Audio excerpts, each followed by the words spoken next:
federal government is home to an alphabet soup of security agencies. The FBI, CIA, NSA, FISA, DHS, and others that are so secret, few even know they exist. We're told that we need the thousands of spies, agents, and bureaucrats who staff these agencies to keep us safe from international terrorism, rock music, and disgruntled parents. I'm here to tell you that these fears are mostly a weapon to be used against us, just excuses for the government to spy on and ultimately control its own citizens. But now that I've told you, they may have to kill you. This is Project DOGE.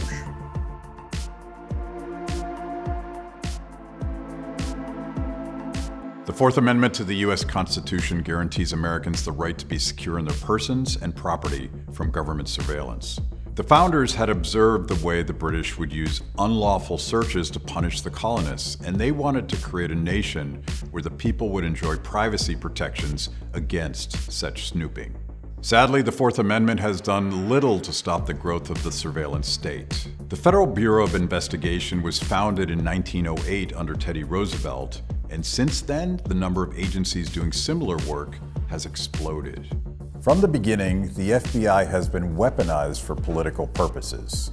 The agency's most powerful director, J. Edgar Hoover, was notorious for using the agency to surveil and blackmail his enemies. Hoover's FBI even used these unconstitutional tools to go after Dr. Martin Luther King Jr., calling him the most dangerous Negro in America, surveilling his private communications, targeting his charitable organization, and attempting to blackmail him into obedience. The first 125 years of this country existed without an FBI. That came about, I believe, during the First World War. The FBI is not a perfect institution, and they've also been known to violate civil liberties. They run sting operations, and of course they spy on citizens. I think of what the FBI did with Martin Luther King, which was strictly an unconstitutional act to develop all this information on a lot of private citizens where there's no threat. Government surveillance of American citizens got a whole lot worse following the September 11th terrorist attacks. The country's state of panic and fear offered the perfect opportunity to rush through the Patriot Act, creating the Department of Homeland Security and a whole new level of surveillance bureaucracy. These are important constitutional questions, but when the Patriot Act came up, we were so frightened by 9/11 that it just flew through here. There weren't enough copies to be read. There was one copy at the time. No senator read the Patriot Act. It didn't go through the standard procedure. And look at what's happening now. The full implications of the Patriot Act for Americans didn't become clear until 2013, when a young contractor for the NSA named Edward Snowden leaked documents that revealed a vast surveillance apparatus that was illegally targeting American citizens. Snowden pointed out that it was surprisingly easy for the NSA to target anyone, and that in fact agents were routinely spying on their romantic interests. So essentially there is no Fourth Amendment anymore, and for somebody to tell the American people the truth is a heroic effort. And he knows that it's very risky. He knows he's committing civil disobedience, and he knows that he could get punished. But he believes very sincerely, I'm sure, I've never met the man, but he believes very seriously that what our government is doing to us is so serious that somebody has to speak out.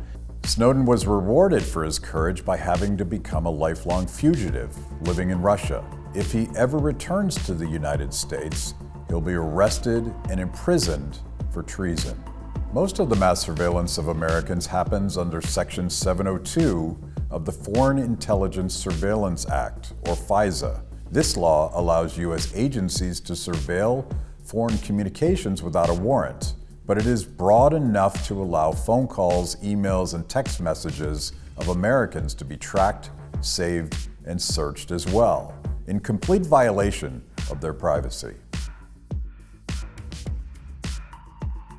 Most recently, we've learned through the Twitter files that the FBI, the CIA, Homeland Security, and other agencies have been actively controlling what Americans are allowed to hear, say, or think. Platforms like Facebook and Twitter were pressured by government agents to remove or suppress speech discussing the origins of the COVID-19 pandemic and the government's response to it, in violation of the First Amendment. That's right, gray-suited Soviets within your government were pouring through your social media posts and flagging anything they deemed wrongthink. How much did that cost? Nobody knows, including the congressmen and senators explicitly responsible for overseeing these agencies. We voted unanimously in the Senate and in the House to declassify all the material and release it to the public. Almost nothing happened from that. There was a short little snippet that the Biden administration put forward that revealed nothing.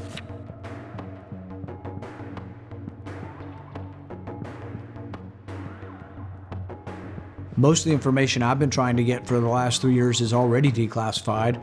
We've got nothing, but when we start looking into defense agencies, we get less than nothing. This expensive, elaborate government scheme to control the thoughts of Americans is hardly new.